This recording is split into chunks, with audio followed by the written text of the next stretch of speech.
Assalamualaikum warahmatullahi wabarakatuh. Nama saya Rizky Anindya Putri dengan nomor absen 36. Saya akan menjelaskan tentang penelitian kelompok saya yang berjudul Pengaruh Instagram terhadap Perilaku Terbuka Mahasiswa. Penelitian ini menggunakan paradigma positivisme.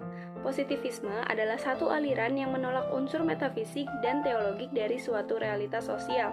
Jika dikaitkan dengan judul penelitian ini, yaitu pengaruh Instagram terhadap perilaku terbuka mahasiswa, maka dapat dilihat bahwa penelitian ini diambil dari suatu yang sudah terjadi atau pengalaman yang dialami oleh responden itu sendiri.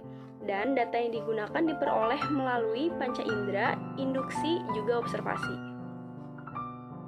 Metode yang digunakan dalam penelitian ini adalah metode survei, yang dimana survei ada untuk dipenuhi. Maka peneliti menanyakan beberapa pertanyaan ke beberapa orang calon sampel dari populasi melalui kuesioner tentang pendapat atau perilaku mereka yang berkaitan dengan penelitian ini. Penelitian kami merupakan penelitian deskriptif kuantitatif. Penelitian deskriptif kuantitatif digunakan untuk menggambarkan atau mendeskripsikan kejadian atau peristiwa yang sedang terjadi saat ini disertai dengan fakta-fakta yang terjadi di lapangan melalui pengamatan. Populasi adalah suatu kumpulan menyeluruh dari suatu objek yang menjadi perhatian peneliti. Nah, populasi dalam penelitian kami adalah 78 mahasiswa Ilmu Komunikasi angkatan 2019 Universitas Negeri Jakarta. Kemudian setelah populasi ada sampel. Sampel merupakan sebagian atau bertindak sebagai perwakilan dari populasi. Nah, sampel dalam penelitian ini adalah 38 mahasiswa angkatan 2019 Program Studi Ilmu Komunikasi Universitas Negeri Jakarta. Unit analisis menurut Arikunto tahun 2010 merupakan satuan tertentu yang diperhitungkan sebagai subjek penelitian. Nah, unit analisis dalam penelitian kami merupakan mahasiswa, yang dimana mahasiswa angkatan 2019 Program Studi Ilmu Komunikasi di Universitas Negeri Jakarta yang berjumlah 38 mahasiswa yang menjadi unit analisis penelitian kami. Bila populasinya besar dan peneliti tidak memungkinkan untuk mempelajari seluruh populasi, misalnya karena keterbatasan dana, tenaga, ataupun waktu, maka peneliti dapat menggunakan sampel dari populasi itu sendiri. Nah, apa yang didapat dari sampel, kesimpulannya akan menjadi perwakilan dari populasi ataupun dapat diberlakukan untuk populasi. Maka dari itu, sampel harus benar-benar mewakilkan. Nah, sampel dari penelitian kami adalah 38 mahasiswa angkatan 2019 Program Studi Ilmu Komunikasi di Universitas Negeri Jakarta. Teknik yang digunakan dalam penelitian ini adalah teknik pengambilan sampel acak sederhana.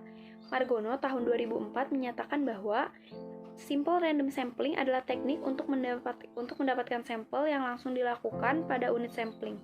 Kriteria yang dimaksudkan dalam penelitian ini adalah mahasiswa-mahasiswi angkatan 2019 Program Studi Ilmu Komunikasi Universitas Negeri Jakarta yang menggunakan aplikasi Instagram.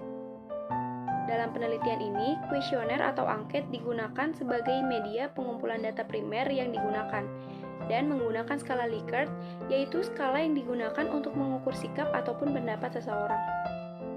Metode pengukuran data validitas. Validitas merupakan sejauh mana alat pengukur dapat mengukur apa yang diukur. Nah, dalam penelitian kami, kedua variabel berada di antara 0,5 sampai 1 yang berarti statusnya valid. Yang selanjutnya adalah reliabilitas. Reliabilitas adalah indeks yang menunjukkan sejauh mana alat pengukur dapat diandalkan atau dapat dipercaya. Nah, dalam penelitian kami, karena kedua variabel alfa lebih besar daripada 0,6, maka statusnya adalah reliable. Metode analisis data. Yang pertama adalah analisis univariat. Rata-rata responden kami memilih skala 3 yang artinya setuju. Selanjutnya adalah analisis bivariat. Untuk menganalisis dua variabel yang berkorelasi, perlu menggunakan analisis bivariat. Dalam penelitian kami, T hitung lebih besar dari T tabel, yang dimana T hitung 7,890 dan T tabel 2,028.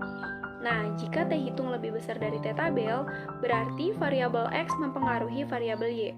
Jadi, kesimpulannya, Instagram mempengaruhi perilaku terbuka mahasiswa. Yang terakhir adalah kelemahan dan keterbatasan penelitian. Berdasarkan pengalaman kelompok kami, dalam penelitian ini terdapat keterbatasan dan kelemahan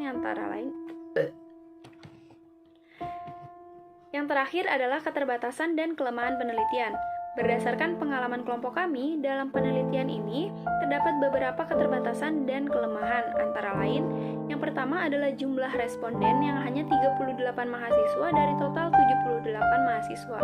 Yang kedua adalah objek penelitian yang hanya difokuskan pada aplikasi Instagram, yang dimana hanya satu dari sekian banyak media sosial yang juga bisa menjadi wadah tempat mengekspresikan seorang mahasiswa.